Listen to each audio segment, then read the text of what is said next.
Agency ने 3 websites को block कर दिया है। ये 3 वेबसाइट्स हैं, letindiabreathe.in, Friday for future India और there is no earth B. ये तीनों ही जो ग्रुप्स हैं, ये लोग पर्यावरण के मुद्दे पे बहुत एक्टिव हैं और अभी हाल ही में EIA का जो पूरा मूवमेंट चल रहा है उसमें इन लोगों ने बहुत लीड लेकर लोगों को मोबिलाइज किया है। अप्रैल में मार्च में सरकार ने, पर्यावरण मंत्रालय ने EIA नोटिफिकेशन 2020 जारी किया, का जो ड्राफ्ट है वो जारी किया और उसमें कई सारी आपत्तियां हैं। पब्लिक हियरिंग को ये लोग कमजोर कर रहे हैं, ये लोग पूरे जो इन्वायरमेंटल असेसमेंट का जो प्रोसेस है उसको कमजोर करने की कोशिश कर रहे हैं और पूरा का पूरा जो ड्राफ्ट है वो लग रहा है कि जैसे पूंजीपतियों के लिए, प्रोजेक्ट्स के जो डेवलपर्स हैं उनके लिए बनाया जा रहा है। उसका कोई पर्यावरण को बचाने से या कम्युनिटी राइट्स को बचाने से या लोगों के अधिकार को या वर्कर्स का जो सेफ्टी है उसको इंश्योर करने के लिए, ये सब का कहीं उसमें जिक्र ही नहीं है। उनमें वो उससे बहुत कमजोर होने वाला है। इन सब को देखते हुए एक बहुत गंभीर मुद्दा है और ऑब्वियसली पूरे देश से लोगों ने इसके ऊपर अपनी प्रतिक्रियाएं देनी शुरू की और सरकार ने ही मांगा था दरअसल कि हमें आपका फीडबैक चाहिए और एक टाइमलाइन भी सरकार ने, डेडलाइन भी दिया था। और इन तीनों ग्रुप्स ने और भी बाकी ग्रुप्स ने मिलकर एक आंदोलन चलाया, लोगों को मोबिलाइज किया और करीब 2.5 लाख ईमेल जो है वो MOEF को, पर्यावरण मंत्रालय को गया, जिसमें इस EIA नोटिफिकेशन के खिलाफ कंसर्न जाहिर किया गया था, ऑब्जेक्शंस जाहिर किए गए थे, सुझाव दिए गए थे और सबसे ज्यादा यह मांग की जा रही थी कि इस पूरी प्रक्रिया को, चूंकि अभी पूरा देश कोरोना के संकट से जूझ रहा है, जो EIA नोटिफिकेशन से सबसे ज्यादा प्रभावित होने वाले लोग हैं, खास करके आदिवासी समुदाय या जो कम्युनिटीज हैं, वो अभी कोरोना संकट से लड़ रहे हैं और यह संभव नहीं है कि इस क्रूशियल टाइम में ऐसे इम्पोर्टेंट लॉ पे फीडबैक दिया जा सके। इसीलिए ये ग्रुप्स मांग कर रहे हैं कि अभी जब तक ये कोरोना का संकट है, क्राइसिस है, तब तक आप इस प्रोसेस को ही खत्म कीजिए। उसके बाद आप देखिए, और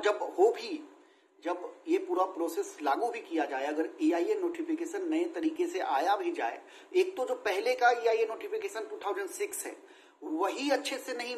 फॉलो किया जा रहा था, ऊपर से एक ऐसा नियम लाया जा रहा है जो और भी उससे कमजोर है।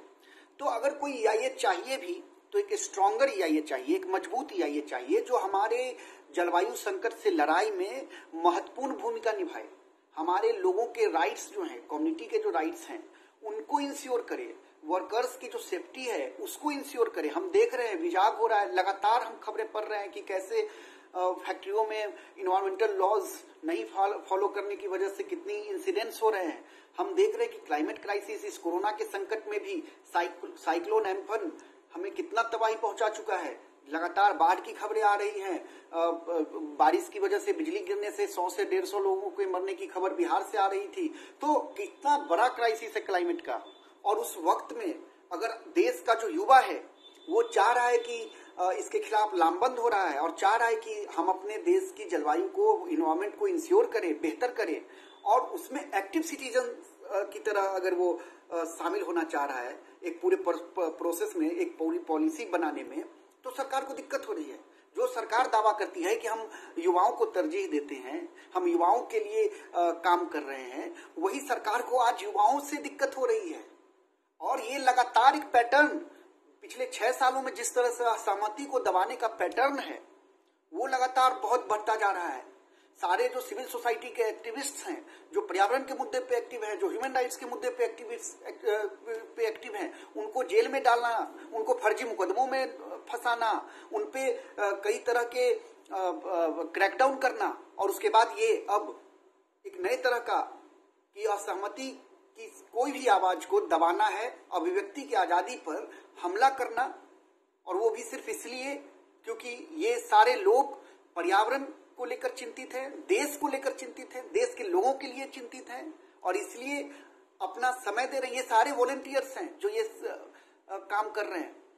लेकिन फिर भी हमें, हमारी सरकार को दिक्कत है इस सब चीजों से। मुझे लगता है कि ये बहुत ही बचकानी बात है कि आप किसी वेबसाइट्स को बंद करके आप असहमति को कुचल देंगे। ये समझ ही अपने आप में बहुत बचकानी है और इससे कुछ बंद नहीं होने जा रहा है। मुझे पूरा यकीन है कि और भी लोग इस लड़ाई में शामिल होंगे, इस मूवमेंट में शामिल होंगे। और EIA का जो पूरा ड्राफ्ट नोटिफिकेशन है, हम लोग सब लोग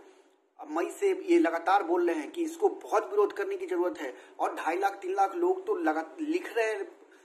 लिखा है पर्यावरण मंत्रालय को। तो एक जनमत भी जो है, पब्लिक ओपिनियन, लोग भी जो हैं वो जागरूक हुए हैं और वो इस पूरे प्रोसेस का विरोध कर रहे हैं। सरकार को उनकी आवाज को दबाने की बजाय उनको सुनना चाहिए और एक बेहतर